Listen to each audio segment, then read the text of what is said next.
crossroads of the Ozarks. It's the OGs of podcasting, PID Radio. Welcome. I'm Derek Gilbert. Hi, I'm Sharon Gilbert, and we're in our living room. The dogs are, they're having a good time resting in the crate because they've been busy. They've been busy this morning. Big morning for them.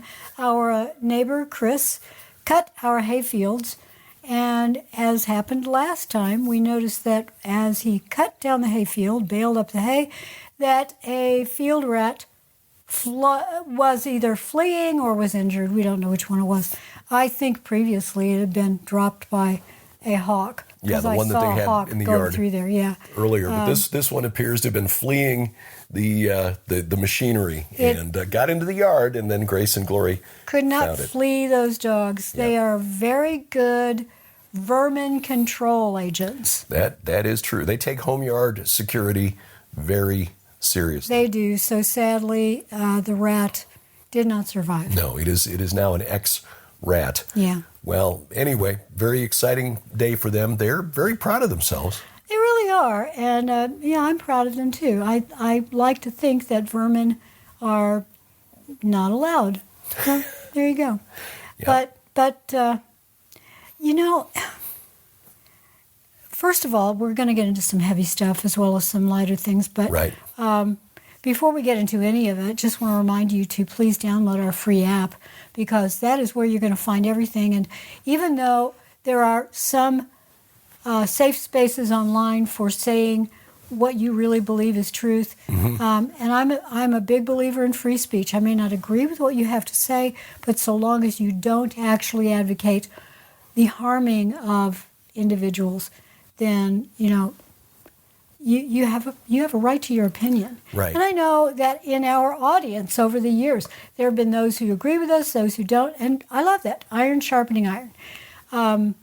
But we don't know how long we would always be allowed that freedom to say what we believe is truth, and that is that Jesus Christ is the only way, the truth, and the life. Right, yeah. So download the app. And you'll find that at pidradio.com/app or gilberthouse.org/app. Of course, gilberthouse.org is sort of our web hub for everything that we do. It's the hub. Yeah. Part of our, burgeoning global media empire. It's PID Actual.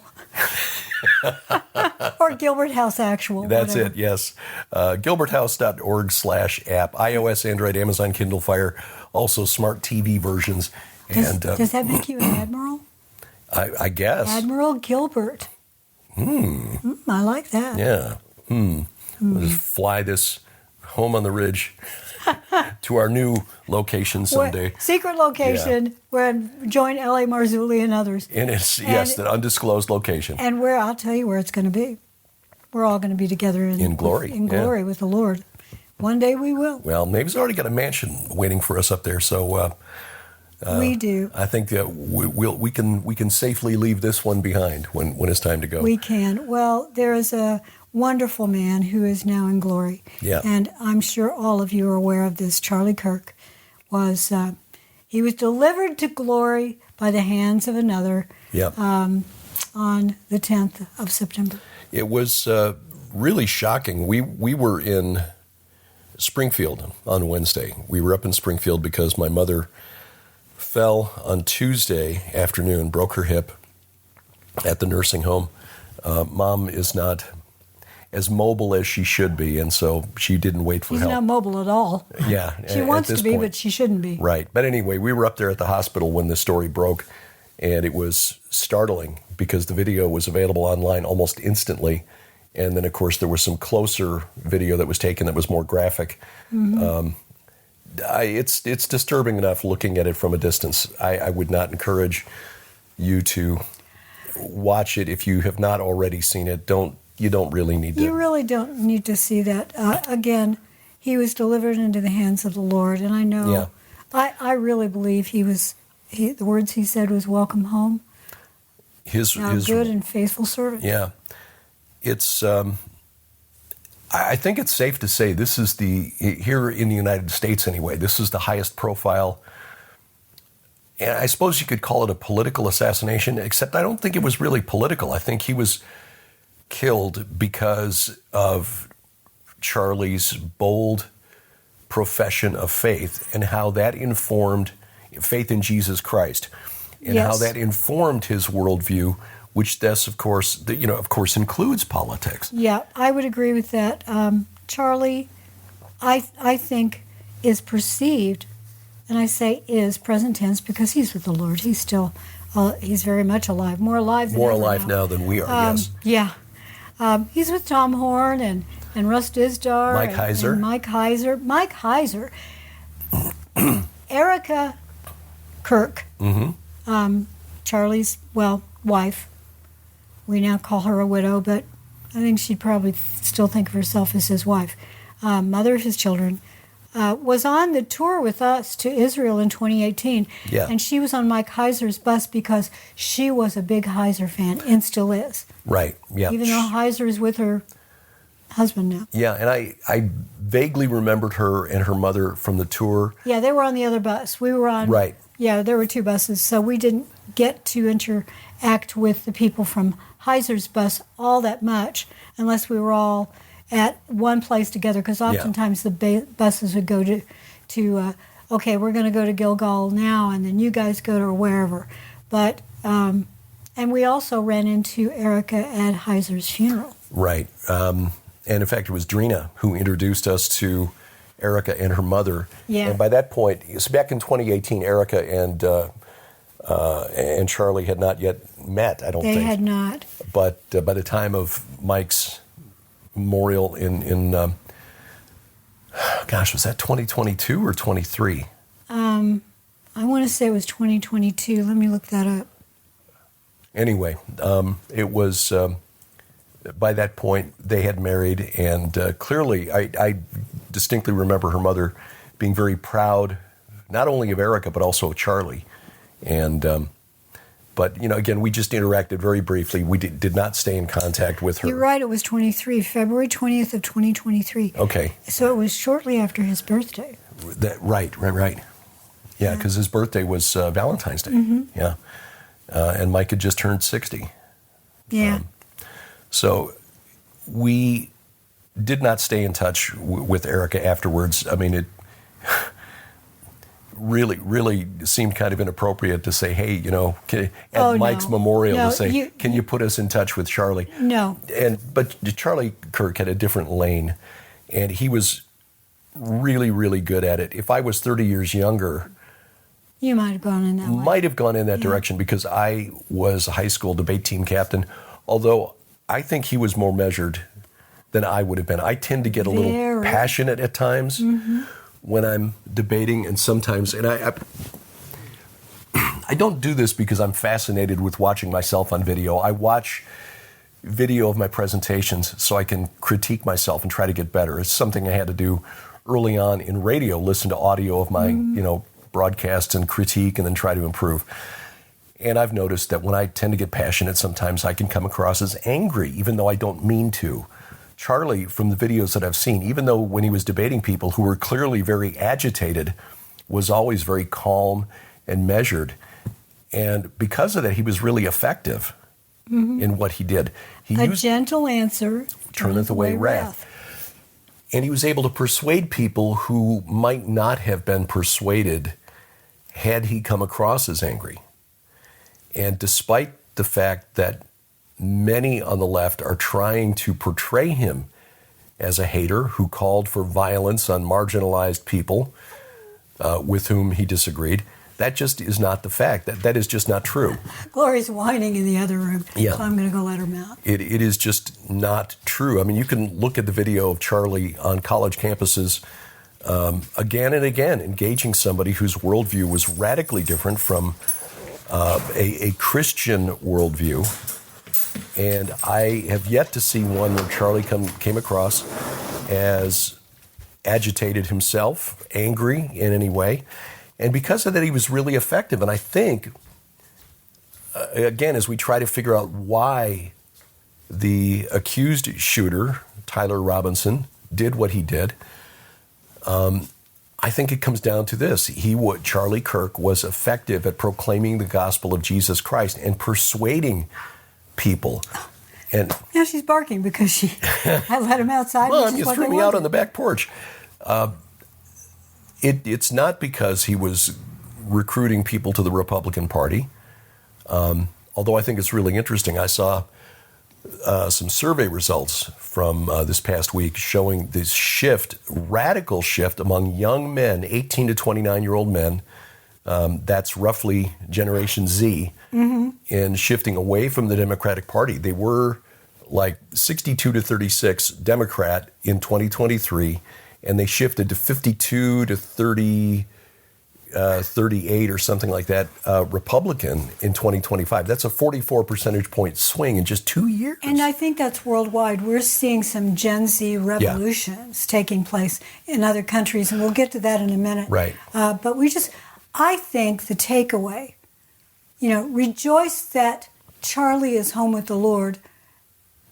Pray for his family, that they will continue to stay in that lane and do what the Lord calls them to do. But each one of us, we are called to bear that torch, to run that race, as we are guided by our shepherd to do so.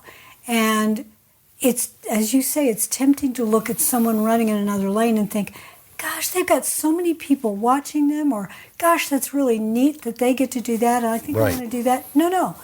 You and I are doing what the Lord has called us to do in the way we do it, which He's given us a little narrow lane, and I'm very happy in that lane. I agree, and I think, just speaking for myself, one of the reasons that this lane was not made evident to us until we were a little older, and I think Sharon learned this a lot earlier in life than I did. I was in secular radio as a young man during college and just after college, for about 10 years after college, in fact,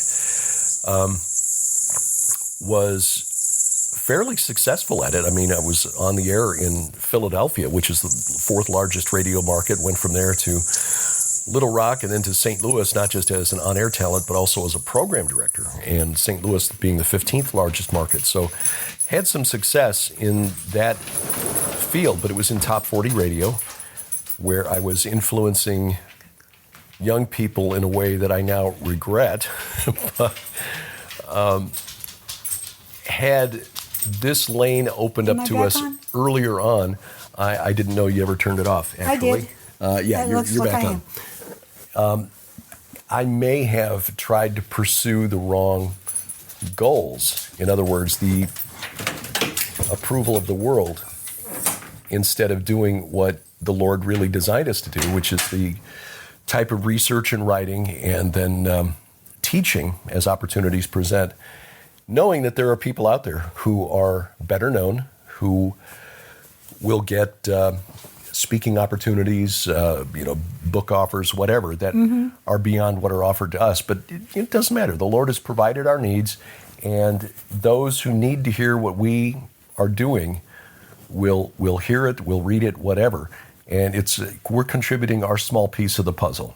And I agree. Charlie had a different piece that he was working on, and he did extremely well at it. And I pray, and based on the address that Erica Kirk gave to the nation last night, which was carried live on a number of networks, I think she will continue his work, just as Drina Heiser is continuing the work of Mike with the help of other scholars. And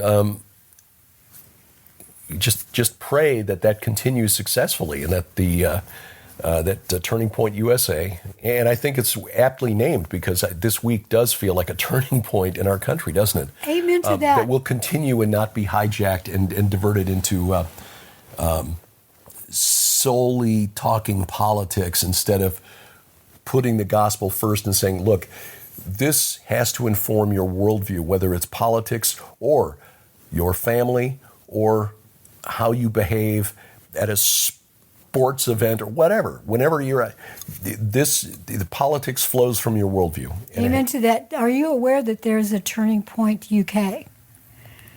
And they had a big outpouring of support, and men and women in the street supporting everything that Charlie Kirk stood for. Yep. That's big, because there is such unrest in the UK, far more than there is here.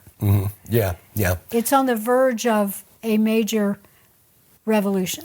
I've seen the commentators in the UK saying that things are so tense there right now that they could flare up into something very unpleasant. In fact, as we're recording this, right now it's about 8:30 in the morning Central Time, U.S., which would make it, about 2:30 in the afternoon, London time. There is a huge rally taking place. Tommy Robinson, who is a conservative figure over there who's run afoul of the authorities, both the Tories and the Labour governments. But the estimate there is, what did I see in the because I just reshared this here just a little while ago on X. The crowd estimated by GB Politics at between 500,000 and 1 million. I mean, that's huge. That is gigantic. Yeah, and there's drone footage showing the crowds of a street in London just absolutely packed shoulder to shoulder. This was Tommy Robinson's rally, or yeah, the one Tommy for Charlie? Robinson. So, Tommy Robinson approaches things differently than Charlie Kirk did. Very much so. It is, but the point is that this illustrates how the public in the UK is stirred up right now, and it's again, it just feels like things are on a knife's edge. You made a comment over breakfast the other morning, and I included it in one of my 5 and 10 updates, because I thought it was very insightful as we were talking about turning point and the aptness of the name of Charlie Kirk's organization. We are at a turning point. The question is whether we're going to turn towards revival or turn towards revolution. Well, exactly. The word repentance itself refers to turning around, turning away from what you're doing, sin, turning away from sin, and turning towards Christ, who covers our sin with his blood. It would be wonderful if all of this leads to a massive outpouring of the Holy Spirit and a great awakening that we have not had for many, many decades. Yeah. It's time, because we are very close to Christ's return, and I would love to see the majority of the world accept him as Savior. Wouldn't that be wonderful? It would, absolutely.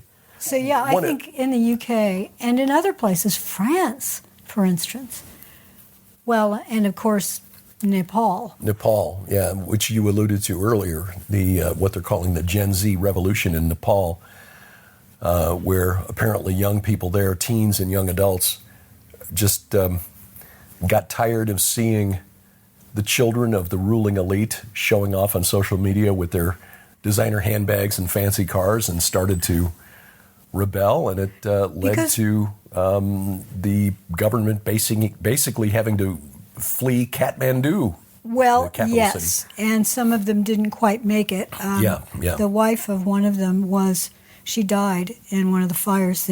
Some of their homes were set on fire. The parliament was set on fire. They have been angry in a very similar way to the French people were angry with the government in 1789. Let them eat cake. Yeah, she never actually said that. That became a thing later on. Oh, I see. Fake news. Well, it was Propaganda. kind of fake news. She really thought that they were saying you don't have a choice. Well, we won't get into any of that, but the point is that there comes a point when, and it's that idea of a turning point, and it can turn towards disaster or it can turn towards redemption. It looks like it may be well for the people of Nepal. It's hard to say yet. They have elected a new prime minister on Discord. Yeah, that was interesting. This would be the first election that took place on Discord. I had to do a little looking as to all I knew about Discord is that you find people who get involved in sharing live video game streams. Yeah, sort of also, like Twitch, I guess. Yeah. Discord also is a place where you could work with an AI, a text to what is it called? Generative AI? Is that what it's called? Yeah. And I one of the accounts that we follow on YouTube, he used to do a lot of his videos that looked absolutely real. And it's because he paid the fee for a really top-notch version of that particular AI on Discord. But now you can do the same thing with Grok, and it's practically free. Yeah. We're reaching a time when you can't trust what you're seeing on video or images. Well, exactly. And the people, as I was trying to say, was they have been starving, some of them. Yeah. And that was going on with the people in France.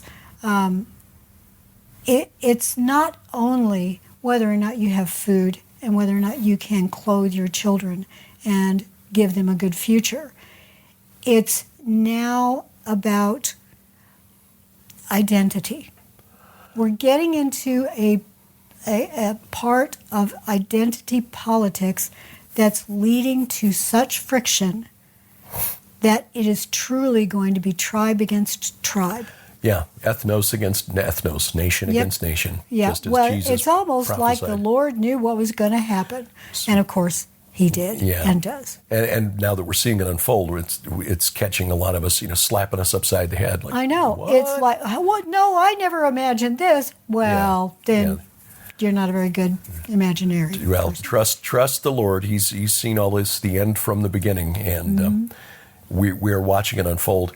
It is part of this tribe against tribe is seeing what's happening on social media, the response from some on the left to the death of Charlie Kirk has just been absolutely vile, odious, abominable. Yep. There are all kinds of adjectives that could be applied to it. They're virtually dancing on his grave. Mm-hmm.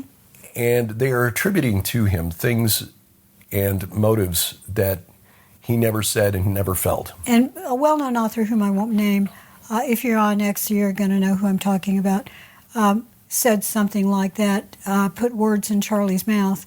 And when he was called on it, oh, okay, well, I'm sorry, but not sorry. What these individuals are really sorry about is that we're pushing back and saying, no, let me show you why you're wrong on this. Mm-hmm. But rather than pushing back in anger, we need to do as Charlie did, and that is to engage rationally and calmly. Yeah. Come, let us reason together. Mm-hmm. But firmly, because I think there are people who are publicly reveling in the death of another human being who have positions of responsibility over our children, school teachers, counselors, and I'm sorry, but if there were a teacher, if our daughter were, say, 25 years younger, and we learned of a school teacher or a counselor at her school publicly posting something, glorying in the death of another human being, so we would take this up with the school administration. Absolutely. We previously, when she was in school, there were a few things that we took up with the administration. Right. But there is a case, and I won't name it at the school, but classroom that the class pupils were reveling and mocking, and a Christian girl in the class objected, and she was sent home and sanctioned. Asked to leave the room, right. Mm-hmm. But on the other hand, there are a number of people, not just school teachers, school employees, but employees of other businesses who have gone public on social media. And apparently it's because they have become so conditioned over the last 10 or 12 years, maybe almost 20 years now, that they can do this without any consequences and have been relieved of their employment. It's like, look, I'm sorry. Yes, you are free to say whatever you like to say in the United States. We still do have freedom of speech here. However, your employer does not need to have their brand associated with you celebrating someone's death. Yeah, and I am seeing a number of people who behave that way that are now unemployed. So kudos to the employer for recognizing that that is not the kind of behavior that brings in customers. Yep. You were talking about the consequences, and I think that an entire generation has been trained up to believe that free speech means that they can spew hatred, and that venom is unleashed upon those who are conservative. And when any conservative dares to push back, then we're called names. Yeah. Lots and lots of names, as if we're the ones who are in the wrong. How dare you say you don't like being called these vile names and be the victims of this vile behavior? And I think one of those victims of this narrative is the shooter. Yeah, I agree. It's almost as though they think they're in a video game. Mm-hmm. They don't understand that there's no empathy there. Yeah. They don't understand how their actions will influence and affect other people, and especially those who love the person against whom their rage is directed. You look at Erica Kirk, and I don't know how she kept it together during her address last night. I know. She was very emotional, and but she managed to get through it. Yeah. I doubt I would have been able to get through it. You know how emotional I can get, even over silly things sometimes. But there are those out there, and it is, I think, a product, a consequence of our social media generation, that Hi, ladies. These young people are brought up in a bubble. Go lie down. Where they don't understand the consequences, don't have any feeling whatsoever towards other people. It's as though they're interacting through a screen. Sadly, you've got a lot of adults, like the author whom you mentioned earlier, who is also acting this way. And it's very tempting for us to react,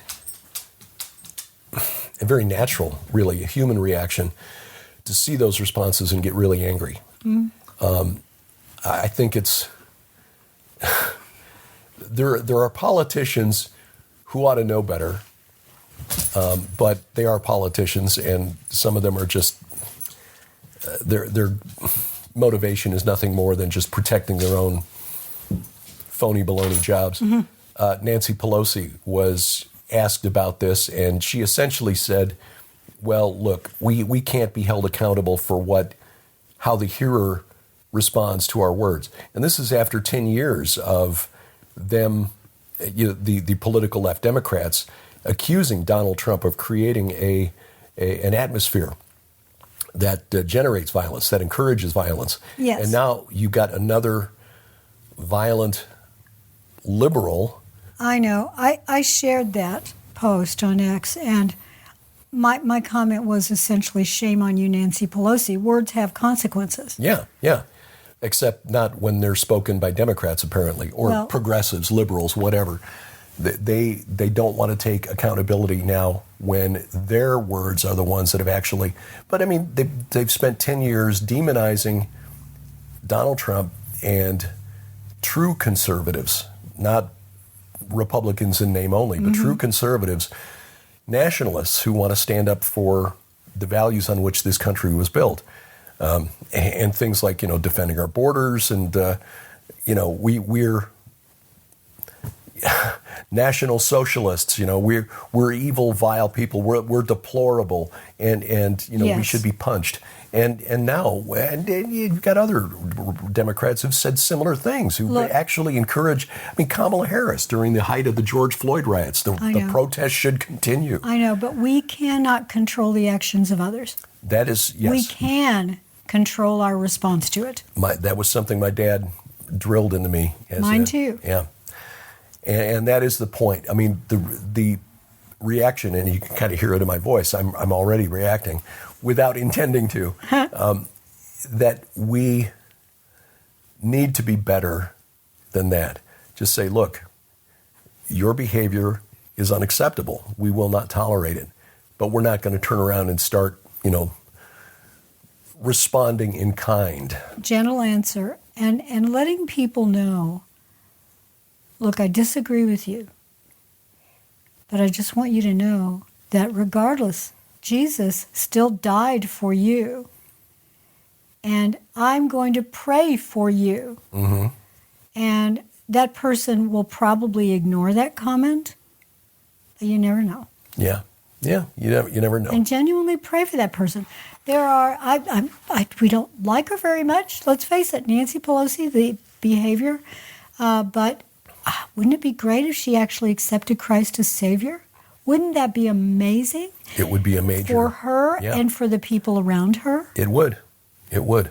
And this shooter, the young man who is now accused of taking the life of Charlie Kirk, wouldn't it be wonderful if he could, before his life is done, and I think it's very likely that if he goes to trial, that it will end with his life being forfeit. Yeah. I don't wish that upon anybody. No. I really don't. And I don't think Charlie Kirk would have wanted that. He would have wanted this young man to find Jesus. Yeah. It's like Erica Kirk said at during her address last night, Charlie wanted to make heaven crowded. Yeah. And that was his mission. It was not to register more Republicans. It was to encourage people to actually think about their worldview and think about the consequences of their beliefs. Yes, and again, I cannot say this for sure, but I imagine that Charlie's motives for being political and supporting someone like Donald Trump was to give Christians the freedom to still share Christ.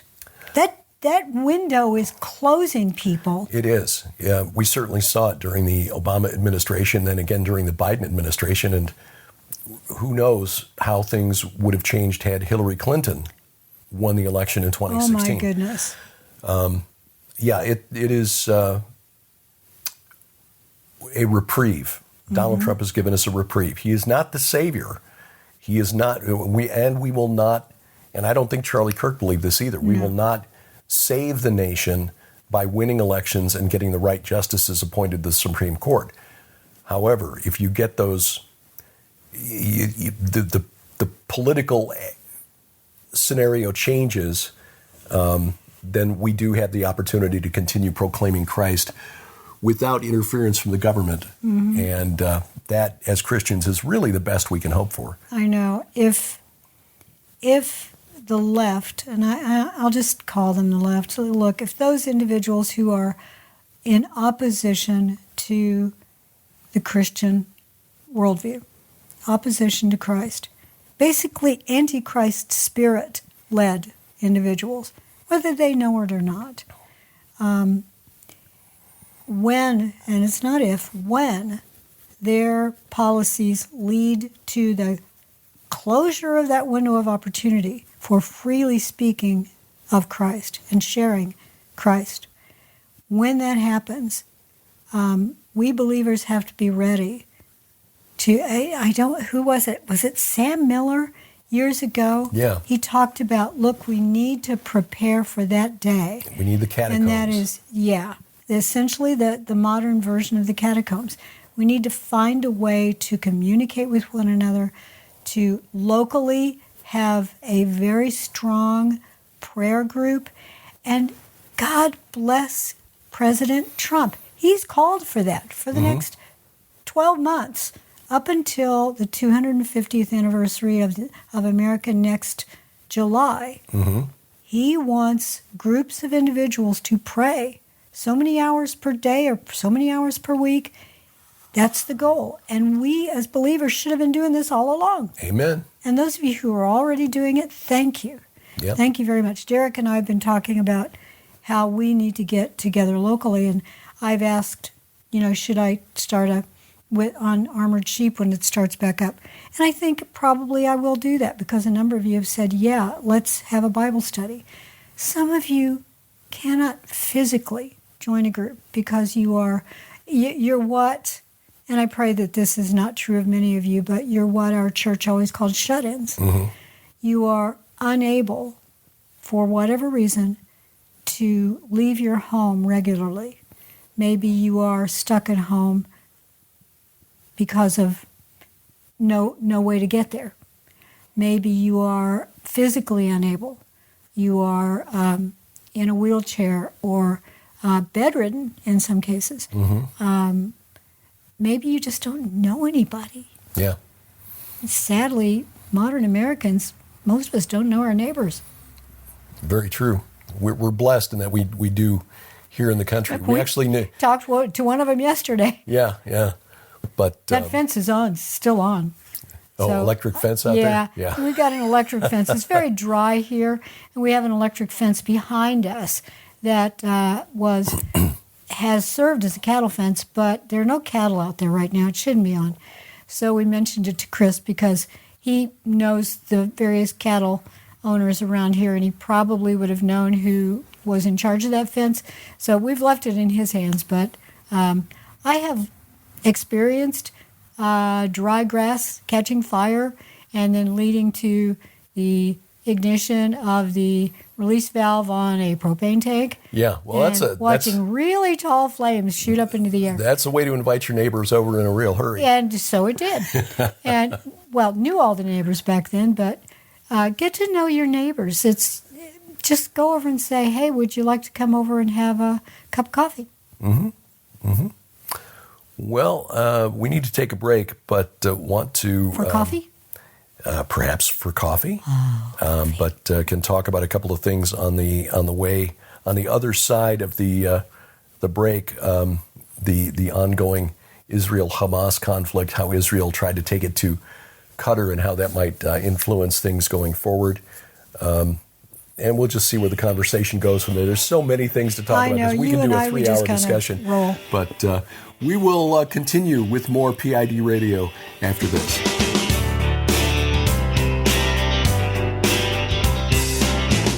You were born on a battlefield. Now, see where this long war began and where it ends. Israel. Join Derek and Sharon Gilbert in the Holy Land this October, where you'll see things like this. Jerusalem. Israel's Stonehenge, Gilgal Rephaim. The Temple Mount. Joshua's altar. Shiloh and the red heifers, and the gates of hell. Join Derek and Sharon Gilbert in Israel October 19th through 30th, 2025. This is not the typical tour of Israel. For information and to reserve your place on the 2025 Gilbert House Tour of Israel, please log on to gilberthouse.org/travel. That's gilberthouse.org/travel.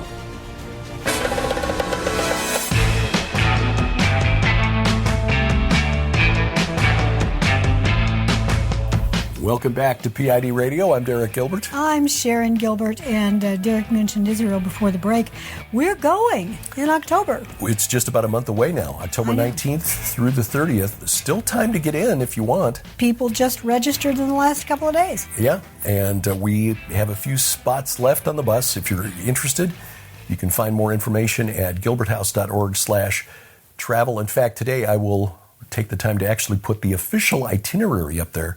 Meant to do that yesterday and got busy doing other things, mainly letting Grace and Glory out in the front yard and then out in the backyard and then out in the front yard. I know. It's a game they love to play. I will get on that because we've got some very interesting sites. Of course, the sites you want to see like Jerusalem, the Temple Mount, the Mount of Olives, the City of David, the Western Wall tunnels. We'll go to Nazareth, see a recreation of a working recreation of a first century village. which is really, really interesting. So you get to see what life was like in Nazareth in the first century. Oh, I love going there. Yeah, that is one of our favorite stops. We come back with those little replica oil lamps that they make out of clay. And they work. They work, yeah. But we'll also go to Shiloh. We'll see the red heifers. They've all been disqualified, but we'll at least get to see them. The red heifers. And seeing Shiloh, it is so worth it. Yeah, yeah. The tabernacle sat there for 360 plus years. And archaeologist Dr. Scott Stripling has found where the temple or the tabernacle stood. So that'll be really fascinating to see this time. I still think it's funny. He got such a kick out of me taking a selfie in front of the Finds tent. Look, fanboy, archaeology, cool. And he sent that to him. He thought that was pretty funny. Also, there may be some guests coming in to speak. Yes. So I think we've called this a rolling conference, and it indeed is going to be one. Yes. In fact, Messianic Rabbi Zev Porat has agreed to meet us at Yardenit for the descent into the Jordan River. Yep. If you've already been baptized, you only need to be baptized once. But if you want to worship in the Jordan River, that's an opportunity to do it. So Zev graciously, because with my mobility issues, I'm not going in the river this time. No, and I'm not strong enough to really be dunking people safely. So I will be in there and we'll be praying together, but will not actually physically baptize anybody. But we will be teaching on why we baptize, and this is based on Mike Heiser's teaching, which we heard him give at the Jordan. I know. So anyway, that and much more. We got a couple of megalithic sites we'll be going to. Gilgal Rephaim, the Shamir Dolman Field, the one with the 50-ton capstone. How did they lift a 50-ton rock into position? 100,000 pounds back in the early Bronze Age, or perhaps even during the Copper Age. That is the question, but it's not only the capstone, it's also the sides, the uprights that hold it. How did they get those to stay there? Yeah. And they are perfectly perpendicular. And what amazes me is if Dr. Mike Freakman, who we met, he's done the most recent dig at Gilgal Rephaim, the Wheel of the Giants there on the Golan Heights. He published a paper a few years back arguing that the dolmens on the Golan are much, much older than what most scholars think. Most scholars put them at the Middle Bronze Age, around the time of Abraham. He puts them back in the Copper Age. Yeah, the Chalcolithic. Yeah, and if that is true, then you're talking about 6,000 years that dolmen has stood with 100,000 pounds of rock sitting on top of these vertical slabs, despite the fact that they've had major earthquakes, multiple major earthquakes that have been felt as far away as like Italy in the years in between. There's one mentioned in the Bible, the earthquake that occurred during the time of King Uzziah. Oh, and we're going to Samaria for the first time. So yes. See where Ahab and Jezebel held court. Sebastia? Is that what it's called? Sebastia, that was what it was called in... I think that's what it's still called today. It's the ruins. But it was Sebastia during the Greek and Roman periods. We've just been studying that in the Gilbert House Fellowship, the things that went on with the Ahab administration and afterward. The regime. Not a good ending. No, but and how they got their hooks into the southern kingdom, where the daughter of Ahab and Jezebel, Athaliah, became the queen of Judah for a while. Yep. Who got everybody, worshiping evil. Baal, right? Yeah. So in fact, I'm going to have to put that into the... your book. Yeah. Oh, another chapter. No. Your book is going to end up being 1,000 pages long. be like Mike Bennett and his series on religious Don't let wars, Mike holy Bennett wars. No, you may go. He'll have to add something to his. Yeah. We need to contact him and find out if he's finished any of that, because I would love to read it. It would be very, very interesting. He's a very careful researcher. I know it. So anyway, if you're interested in joining us, again, gilberthouse.org/travel. Still time to get in, but at this point, you better already have your passport, I think. I think so, because it could take 2 to 3 weeks to get a passport back. Yeah. You don't want to take the chance that you don't have one. If you do have your passport, make sure that it is not going to expire in the next year or so, because they want to make sure that you still have a valid passport when you leave. When you arrive, yeah. Also, you will need to get your visa in advance, and if you want, we can put the link to that in these show notes just in case you want to know how to do that. And the visa, the ETA visa, Electronic Travel Authorization, is valid for 2 years. Yeah. So if you think you want to go to Israel with us next year, then you can go ahead and get it. Yeah. If you are so inclined. So we've got dates for next year's tour as well. We do. Yeah. Oh, by the way, we also mentioned before the break coffee, which of course you and I both love coffee. Mm-hmm. Many of you are aware that Nathan Peck, Josh and Christina Peck's one of their children, they have 5 children. Nathan has in the past had to deal with cancer, and it was assumed that he had gotten through all of that and was clear, but he apparently is back in the hospital. He's dealing with a whole lot of stuff. They celebrated Adam, another one of their kids, Adam's birthday a couple of days ago in the hospital with Right. Nathan, so everybody could be there. And the hospital staff were very good about not only allowing it, but joining in on the celebration. But in order to help defray the cost, a wonderful young man named Val Owens has, who roasts coffee, Yeah. has created Nathan the Brave coffee. Yeah, and it's got an image. It's got an image of Nathan wearing a superhero's costume on the front of the bag. Having gotten to know the kids, Adam, Nathan, Jackie, Lily, Anya? but Nathan, very, very bright young man, and he's just been through the ringer. No kid at the age of 12 should have had to endure what he's had to endure. And he is very brave. He has said to his parents that whatever the ending is, whether it's healing or going to be with Jesus, he's fine with it. Yeah. And there's a description of his condition on the back of the bag. Started out as T-cell leukemia, a relapse in July of this year. It's progressed into an autoimmune disease called thrombotic thrombocytopenic purpura, or TTP. It's very rare. Yeah, and it's also causing very all the bruises life-threatening. on his arms. But again, you can help support the expenses that the Pecks are racking up in treating this disease with Nathan the Brave coffee. And I'll put this in the notes below. It's the website is litpanda, that's LITT panda.com. But I'll put a link directly to the page for the Nathan the Brave coffee. Yep. And he really is a brave young man.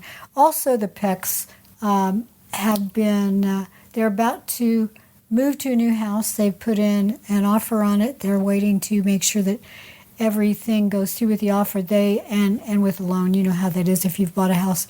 They also had to have it checked for mold and anything possible that could lead to mold, because that apparently has been a problem. And mold simply exacerbates everything that's going on in our bodies. And in Nathan's case, it probably accelerated and possibly triggered what's going on. Yep. He's got some genomic things, DNA abnormalities that apparently make him susceptible to these things as well. So I know many of you out there, you have dealt with mold in your homes, and you know what it's like to suffer. Yeah. So, Nathan the Brave coffee. Thank you, Val Owens, for offering that. Yeah, it is It's a great way to help and get some great coffee. a great coffee. And he's got some very interesting blends, too. Some that include things like lion's mane and shaga mushroom. Ooh, yeah. So Joe Horn would love that. Yeah, we may have to talk to Val about... Oh, I know, and yeah. So, yeah. Because our previous coffee bean source was a police officer, and he was just too busy to, actively. Exactly. How dare he, actually go back and take care of career. Have a career. Well, God bless him. Anyway, thank you to Val Owens for that, because, the Pecks have really had their hands full, and it's, again, the kind of thing that a parent should never have to watch a child go through. Speaking of things that parents shouldn't have to see their children go through, when we were in Israel last spring and we visited the communities that have been affected by the October 7th attack, and we saw the playground at Sderot, which is a town that's the closest to the border fence with the Gaza Strip, and saw that the playgrounds there, the play equipment for the children doubles as shelters from rockets. Yeah, they had like a little Smurf house, and then there was what looked like a worm or something. Caterpillar. And made of reinforced concrete. Yeah, very, very thick reinforced concrete, so that should something occur, and you've got a matter of seconds to get to your about shelter. 15 seconds we were especially told. When you're that close. Right. And look, Israel is in the middle of surrounding nations that, as in the Old Testament, surrounding nations that would love to erase Israel from the land. Yeah. But that land was promised to them. Yeah, it is. The irony here is that the Israelis are called colonizers because they came back to the land and a vote of the United Nations created the nation of Israel. This was from the remnants of the Ottoman Empire after World War I. The League of Nations in 1920, as part of the League of Nations Charter, if I remember correctly, Article 22 said that there would be an independent Jewish nation established in what at the time was, what today is Israel and Jordan. All of that had been promised as a Jewish homeland. The Arabs were upset, even though the Arabs had gotten independent states in Syria and Iraq and, Arabia. Those were to become kingdoms derived from the Hashemites. All three of them were Hashemite kings or kingdoms. Arabia fell very quickly because Ibn Saud took out Sharif Ali, who was the son of Sharif Hussein, who was the son of Sharif Ali. But then you had a king, Hashemite king in Iraq and a Hashemite king in Jordan.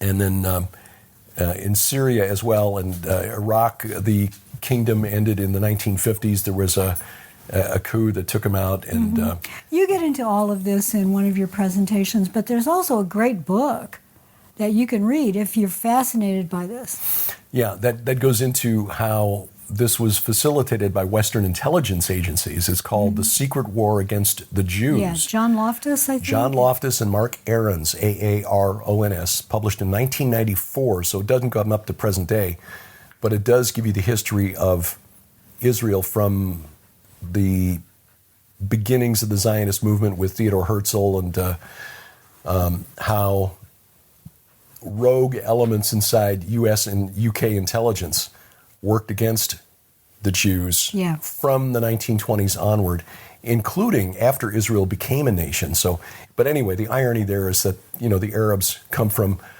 Arabia and they colonized the Levant after 636 AD, the Battle of Yarmouk. Yep. It does not matter what the League of Nations wrote or said or promised. No. It does not matter what the United Nations says or does or promises. What matters is that the Lord God Almighty promised that land to Abraham and his descendants. Right. And we're not talking about the ones through Ishmael. No. Isaac was the son of the promise. So Israel is fighting a defensive war, really, despite what Marxists, who've made a strange alliance with Muslims, this Marxist-Muslim alliance, both of them have, as do the Chinese, a goal of basically destroying Western civilization. Well, there was a sort of an alliance between Hitler and the Muslims, Right. The Muslim Brotherhood in particular. Yep. And that makes no sense because he would have considered them inferior. Yeah, he would have. Again, the enemy of my enemy, and well, it's like the pink-haired people for Palestine. Well, they have they have nothing in common whatsoever except they hate the God of Abraham, Isaac, and Jacob. And this takes us to why we call this PID radio, Peering into Darkness. Spiritually speaking, suddenly it all makes sense. Yeah. Because they are all on this same side. It's the Antichrist brigade. That's exactly right. That is exactly right. So a couple of interesting developments this week. On Tuesday of this week, Israel launched an airstrike against the leadership of Hamas in Doha, Qatar. There's a strange story behind that. Yeah, there is. There was a story that came out that reported by the Times of Israel just yesterday that the Mossad reportedly refused. Well, Grace has decided this is boring. She's totally relaxed now. That the Mossad had refused to carry out a ground operation in Doha to take out the Mossad or the Hamas leadership. Was it the leadership of Mossad or the actual on the ground individuals? The leadership of Mossad did not want to. They thought it was too risky. Oh. And I can get that. I mean, it's a pretty high potential reward if they could take out the remaining leadership of Hamas in one stroke. Yeah. They've already got, Ismail Haniyeh, who was the head of Hamas. They took him out in Iran. Mm-hmm. And then Yahya Sinwar, who was the guy on the ground in Gaza, they got him. And they've taken out other top leaders. But apparently there were 5 leaders of Hamas who were supposed to be gathering to discuss the proposal by President Trump to end the war. Apparently, because Mossad said, no, it's too risky, we're not going to do it. In part also because Mossad has got kind of a working relationship with Qatar. I mean, such as it is. I mean, Qatar is the one Gulf Arab state that is still promoting Wahhabism, which is that fundamentalist strain of Sunni Islam that wants to immanentize the eschaton, to put it. Yes. They want to bring forth the Mahdi. That was the strain that was promoted by Ibn Saud, the first king of Saudi Arabia, hence the name, 100 years ago, the Pan-Arabist movement. But as they've grown more wealthy there, and they see that, revolution and bringing forth the Mahdi would mean we'd have to give up our cars and our women and our. So the other Gulf states like UAE, Saudi Arabia, Bahrain, Kuwait, they're happy with things kind of being the way they are, where they'll say things publicly about Israel, but privately they would rather live in peace with Israel. Qatar, which is where Al Jazeera is based and funded, is actively promoting jihad and promoting the Muslim Brotherhood, promoting Hamas and other. So, and yet they try to be friendly with the West. Yeah, but they're spending a lot of money in the United States on campuses. And this is why I have to laugh, by the way. I don't want to rabbit trail too far here and lose my point. But Qatar spend, and so do the Saudis, by the way, spend a lot of money on our college campuses to influence kids in school and to be pro-Arab, pro-Muslim. And I think that's a good bunny trail to go down, honestly, because Trump has now started investigating through his FBI and other justice departments what's really going on campus. Yeah. And do we have outside instigators that are fomenting, honestly, treason against the U.S.? Yeah. That's a really good point. And George Soros is going to be caught up in this, too, because Trump made the comment the other day that he thinks that what Soros and his Open Society Institute is funding through a network of NGOs, even though they've cut off the funding through USAID, Soros is still funding a lot of those groups. to promote anti-American policies. Soros is responsible for a lot of these district attorneys around the country who will not prosecute crime, which is why you've got problems on the streets of a lot of our major cities. Trump just announced he's going to send the National Guard to Memphis. Yeah, he said previously he was going to send him to Chicago, and now it's Memphis who's next in his sights. He is, and I'm all for this, because clearly Soros-funded leaders in these major cities have allowed these cities to deteriorate into third world countries in some cases. Yeah, and people just going in and just robbing stores blind because they know they're not going to be prosecuted. And it's you just can't live that way. People are fleeing our cities, and our cities are decaying because the people who provide the tax base, productive citizens, are saying, I don't need to live this way. I've got the resources. I'm going to sell, get out, and move someplace where it's safe. Right. And, Soros, he is a U.S. citizen, I think. I may be wrong on that, but I think he is. But what bothers me even more is when you have individuals from other countries that come onto our campuses, either physically or they buy their way in through scholarships. Remember the Million Talents program? Yeah. That China has been involved in for a couple of decades.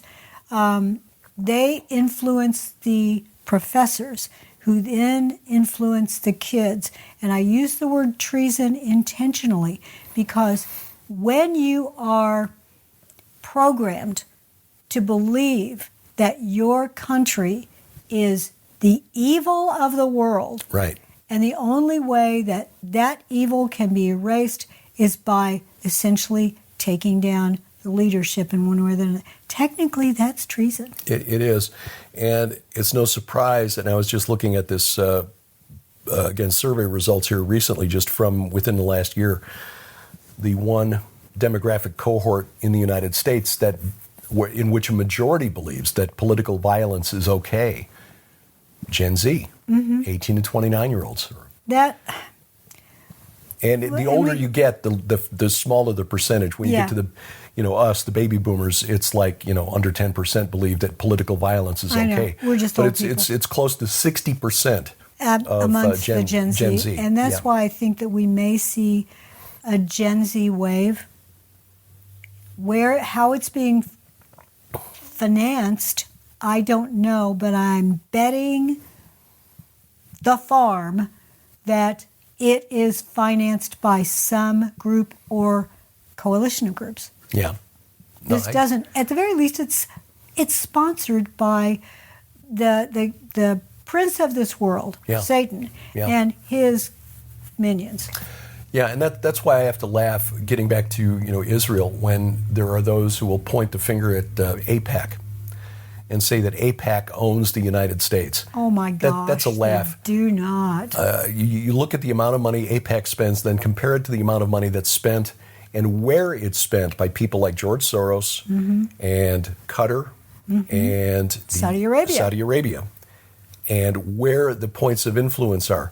Yes, Congress can pass laws, but if they're not being enforced, district attorneys funded by George Soros, or if you've got kids who refuse to abide by the laws because they've been radicalized through programs on their college campuses funded by China or Qatar or any other, foreign nation, Turkey to a smaller extent. Yeah, in fact, let me just talk about Turkey for a second, because that is definitely part of this movement. I think if Erdogan believed that he could somehow mobilize the Gen Zs in Turkey to be his little army, he'd do it, because he would love to bring back the caliphate, and he wants to be caliph. Yep. But Turkey has been arguing with Greece over Cyprus for quite many decades, going back to the 70s, I think.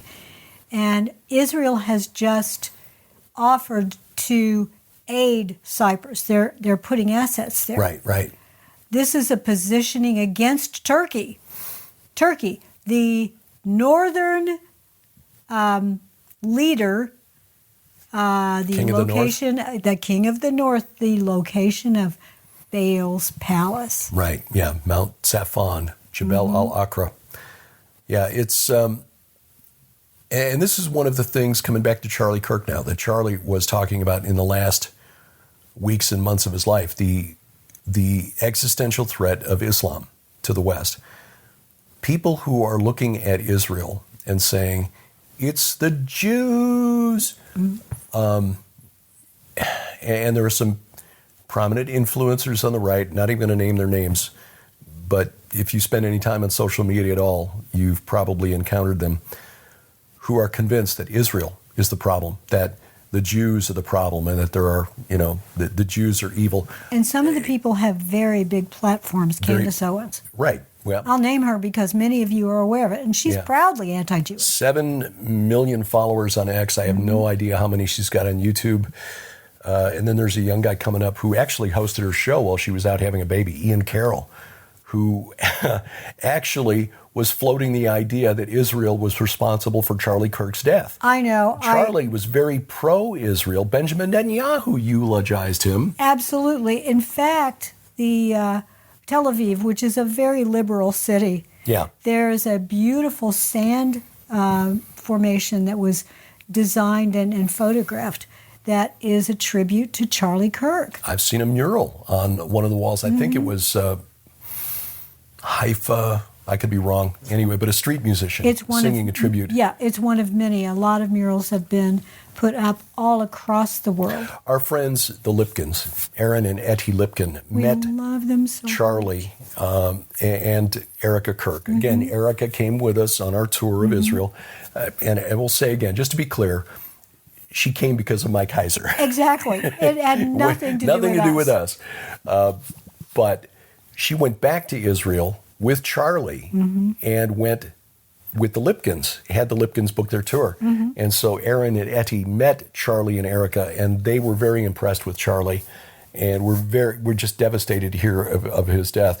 So this idea that somehow Charlie was starting to be critical of Jews and therefore the Mossad took him out, that is just absolutely insane. No.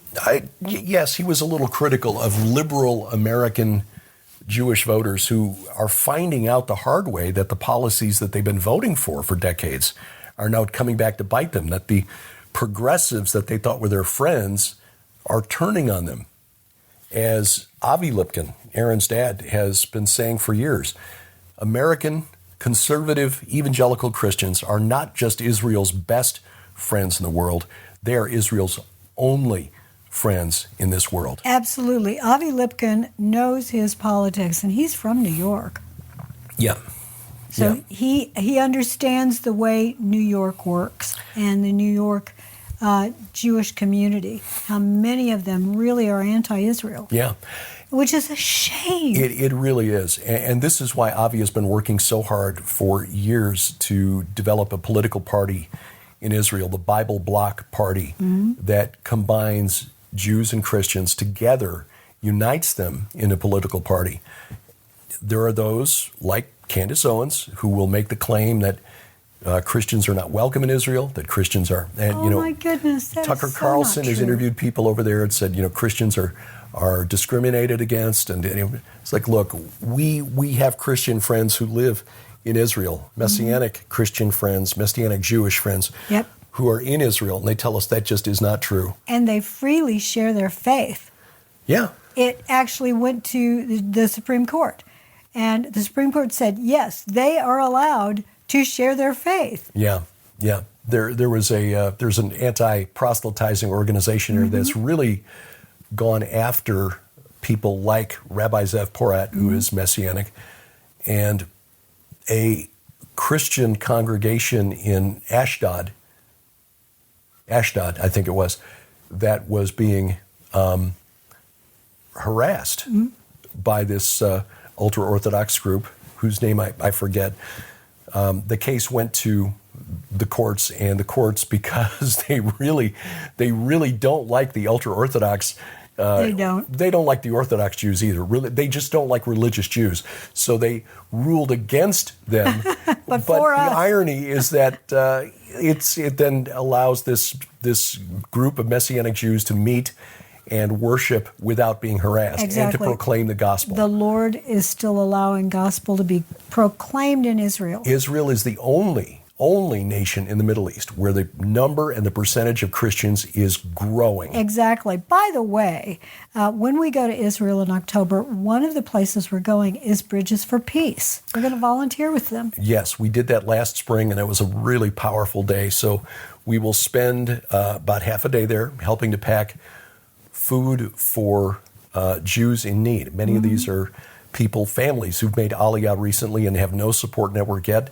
Some of them are elderly Holocaust survivors who, again, have no family left to help support them. And no money. So this organization takes them food and, very gently makes it clear that Christians love them. Exactly. And when the opportunity arises, they share the gospel. Right. And not only do they pack these big pallets of food to be distributed, but they pray over every one of them. Yeah. And again, it was a very powerful day. So we made a point of asking the Lipkins, when we take our next tour, can we go back? We asked the folks at Bridges for Peace when we come back. Of course, at the time we were there, we had no idea October 7th would happen. But we said, look, we normally come with groups of... we were there after October 7th. We were there 7th. That's after. Right. There were only 9 of us. That's right. And we said that normally when we come, we've got groups between 80 and 100, 120. They said, we'll find a way to get you all in here and find a way to put you all to use. So they are taking everybody on our bus. We're all going to help, even if we have to go in shifts. But we will be going to help, and you will get to talk to the people in that organization. Find out what they do. And if you are someone who wants to, your church, you want to donate to something in Israel, that's a great place to send your donations. Yeah. In fact, your niece and her husband's church in Madison, Indiana, have now started supporting them. In fact, we've had a couple of people ask us that we want to send money to Israel, but we don't know how to do it, and we've recommended Bridges for Peace to both of them. So, They've been around for 50 years. They've got offices on, I think, 4 continents. Yeah. So they're legit. They've been around for a while, and what they're doing is good work. And they take volunteers too. If someone, a young person, or maybe even a retired person, if you just want to go over there and work with them for a little while, I'm sure that they'd be happy to take you on. Yeah. Well, time for the OG report. The OG report. The old geezers report. I usually go first, but you go first this time. Yeah, this week, again, a little different. We spent parts of Wednesday and Thursday up in Springfield because my mother, who is 88, had fallen on Tuesday, broken her hip. She literally broke the ball off the top of her femur. The greater trochanter. Yeah. It's that big ball. There's also a lesser trochanter, but the big ball at the end of your femur, the neck of that is very strong. But I think your mom, not only being older, but she is not able to stand very well. She doesn't walk well at all. Yeah. But she has osteoporosis, and so the bone itself was brittle. And according to the manor, this type of break is not unusual. Not unusual in seniors. So they operated. They had discussed the possibility of a partial hip replacement. The problem with that is that Mom, being an Alzheimer's patient, being in memory care, doesn't remember that she's not supposed to do certain things. And that's how she got into this trouble. She tried to move from her chair to the bathroom or something without help. She's very linear. If I need to do A, then I have to do B, which means getting up and going to do it. Right. But her mind doesn't always recall the fact that she can't or shouldn't. Yep. Anyway, the decision was made, rather than putting a partial replacement in there, because if she dislocated the ball from the socket on her hip, then they'd have to open her up and operate again, and that would be very painful. Yeah.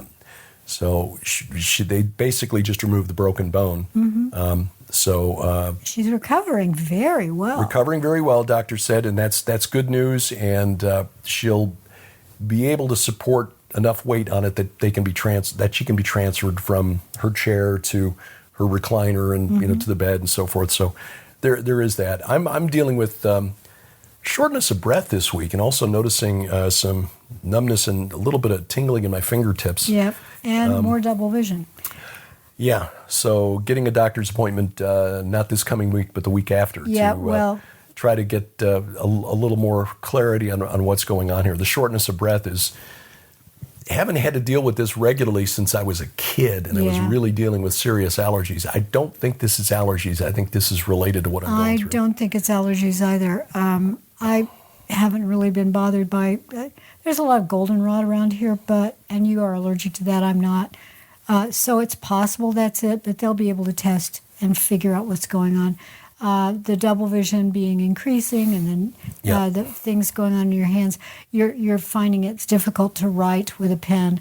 However, you can still type. I can still type. And your brain is still good, and you can still talk. So the Lord is making sure that you continue to do what He's called you to do. More typing, more talking. Exactly. Less walking. We rejoice in everything. Look, Derek and I, we're not going to moan and groan. We'll give you the OG report, but we're not going to moan and groan about things. God is good. He is always, always faithful. And we've prayed, we would love to just have him totally cured, but that's not what the Lord has said. He's showing us what our future is, and whatever it is, we're just going to continue doing those things like going to Israel as long as we can. As long as we can. Exactly. Well, my report is that my eyes are really doing well post-cataract surgery. Very, very well. Incredibly well, in fact. And I thank the Lord for that. I've often said this is the year of clear vision, not only physically for me, but I think many of us are starting to see into the spirit world what's going on. Those things done in darkness are coming to light. And the Charlie Kirk event, I think, has been a pivotal point, a turning point for many of us. And I think across the world that Christians are realizing our time is short. Yeah. Yeah. Again, his message was resonating, was effective, and it wasn't the political message. It was the gospel of Jesus Christ. And that's why the enemy wanted to silence him. Mm-hmm. But in so backfired. Doing, it's backfired. It is. I saw a wonderful post on X, a father who said that his son, who's in high school, had come to him on Thursday morning and said, "Dad, can you help me tie this tie?" And the dad asked why. He said, "Well, all the guys are wearing coats and ties to school today." And the dad is like, "Okay." And so he did, and pulled the son up to school. He just dropped him off and noticed that all of the young men at school, this high school, were wearing jackets and ties, and they were doing it in honor of Charlie Kirk. No one asked him to do it. The school administration didn't ask him to do it. It was just somebody started the idea, and all of these boys, 15 to 18 years old, who were affected by this message of, hey, we can talk this out. It's when we stop talking that we have trouble. Yes. And that's the wonderful thing. There are two paths ahead of us. One is to go the path that Charlie blazed, and many others before him have blazed, that we share the gospel in love and concern for the others who do not yet know him. Or we can go in the direction of we're going to give hate for hate. Yeah, no. Which is what the enemy wants. Exactly. The fallen realm. When I say enemy, please understand I'm not talking about humans. Principalities, powers, cosmic rulers over this present darkness. Yes. That is what they want. Jesus prophesied this day would come, that there would be those who would deliver us up even unto death and think that they are doing good. Mm-hmm. And that is what has happened, and why you've got these people on social media who are celebrating. They think something good has happened, that Charlie was evil. Well, that's the world in which we live. And this has always been the world in which we live. We as Christians are behind enemy lines, so we shouldn't be surprised by this. But we shouldn't be disheartened by it either. No, not at all. Look up. Redemption draws near. Amen. Until next time, I'm Derek Gilbert. I'm Sharon Gilbert, and for Grace and Glory, who are, well, they're napping right now. We love you guys. Thank you for listening. Bye-bye, everybody. PID Radio is produced by Gilbert House and released under Creative Commons Attribution Non-Commercial No Derivatives 4.0 International License. Follow us online, Twitter @PID Radio, or the PID Radio page at Facebook. Join us each week for our online Bible study, the Gilbert House Fellowship, online at gilberthouse.org.